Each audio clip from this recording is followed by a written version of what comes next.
Gostaria de saber a verdadeira história de Sodoma e Gomorra. Foi um fenômeno da natureza ou um castigo de Deus? Como é que a doutrina espírita vê essa passagem? O que a gente pode falar? A história de Sodoma e Gomorra é uma história que está apresentada no livro do Gênesis, que é o primeiro livro da Bíblia, e é uma história que trata de que haviam duas cidades que eram extremamente vocacionadas para o erro, para o vício, e o judaísmo, né, diz que lá as pessoas eram proibidas de fazer o bem. Tem mais essa conversa. Que as pessoas queriam fazer o bem, não pode não, pode não.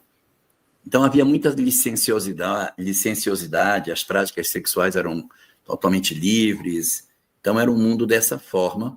E aí acontece um episódio no qual a cidade ela é destruída por um fogo que cai sobre ela, e nessa hora todos que estavam ali, à exceção da família de Ló, conseguem fugir desse local.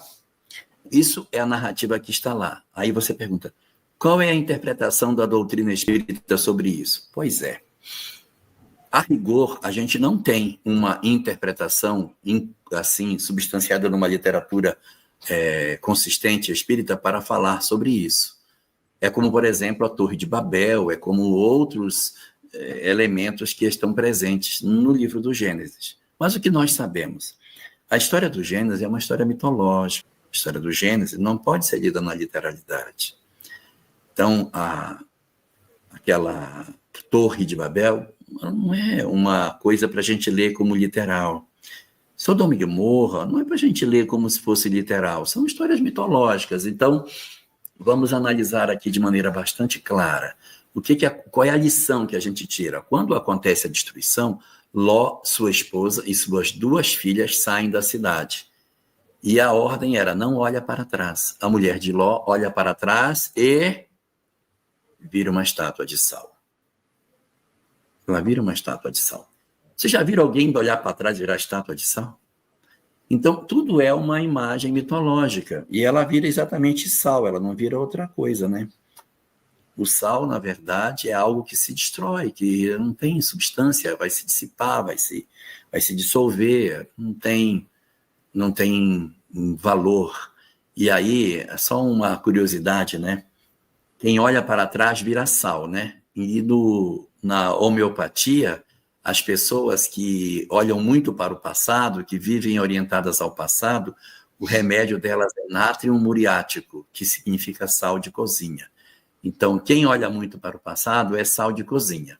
Então, a gente tem aí uma imagem mitológica. Não dá para eu imaginar que a mulher de Ló, porque ela olhou para o passado, virou sal. O que a gente pode tirar é a análise interpretativa de quem olha para o passado fica imóvel. Quem olha para o passado não se transforma. Quem vira para o passado para ficar olhando a sua vida, olhando para trás, não consegue caminhar. Então, a esposa de Ló faz uma opção, olhar para o ontem. E aí ela perde a oportunidade de se desprender disso. Então, olhando de maneira muito mitológica, é todo figurado. Há um estado psicológico das criaturas de erro e vem Deus e diz, eu te proponho uma saída dessa tua situação de sofrimento. Esquece o passado e faz uma vida nova. Não olha para trás. E eu não olhando para trás, eu saio. Mas se eu olhar para trás, eu me transformo apenas num sal. E perco a oportunidade de caminhar porque me transformo numa estátua. Estou preso no meu passado, sem conseguir andar. Então, fundamentalmente, a leitura de Sodoma e Gomorra tem que se desatrelar das interpretações literais e ir para o aspecto mais simbólico, porque de que adianta eu saber do que foi destruído Sodoma e Gomorra? Se foi uma pedra, se foi um granizo, se foi uma explosão de um vulcão, isso não vai mudar a minha vida. Isso pode se converter num movimento de distração. Recomendo a leitura da questão 14 de O Livro dos Espíritos, para que a gente veja o quanto os movimentos de distração podem nos retirar do objetivo verdadeiro que a doutrina espírita veio para nos ajudar.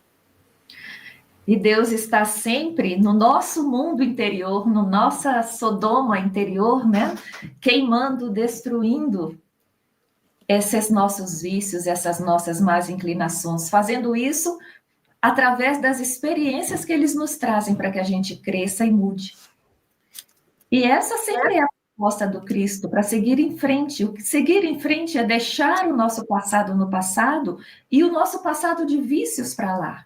Depois que nós optamos por esse processo de transformação e destruição desse nosso mundo de vícios, isso não significa que nós nos tornamos anjos, mas nós continuamos no esforço de nos manter assim. Então, nós temos que caminhar para a frente, mas aquele passado vai sempre nos atrair. Não é isso que acontece na encarnação? O cuidado que a espiritualidade tem para que a gente não cometa hoje o erro que a gente cometeu é nesse esforço de não olhar para trás, de não ceder ao vício do ontem, que nós crescemos. Porque corre o risco eu olhar para trás e eu ceder aos meus vícios. E aí eu salvo toda a minha vida. Eu destruo a oportunidade de caminhar para frente, porque quando eu olho... Isso é muito forte em nós. Os vícios do passado, de outras existências ou dessa, e quem está tentando deixar um vício do alcoolismo, do que for, do cigarro, sabe o que eu estou dizendo? Esses vícios nos puxam o tempo todo para que a gente olhe para eles e ceda novamente. E às vezes fica complicado depois. A gente esteriliza a nossa vida, que é o que o sal faz. E destrói as oportunidades que estavam aí na nossa frente da gente conseguir caminhar. Essa me lembrou uma coisa muito importante, né? Quando, na época do passado, você queria destruir um local para que nada mais nascesse, você jogava sal no terreno. O terreno de Tiradentes, ele foi salgado. A terra, que era a propriedade dele, a coroa portuguesa mandou salgar. Nada mais nasce naquele lugar. Então, é a infertilidade também representada pelo sal.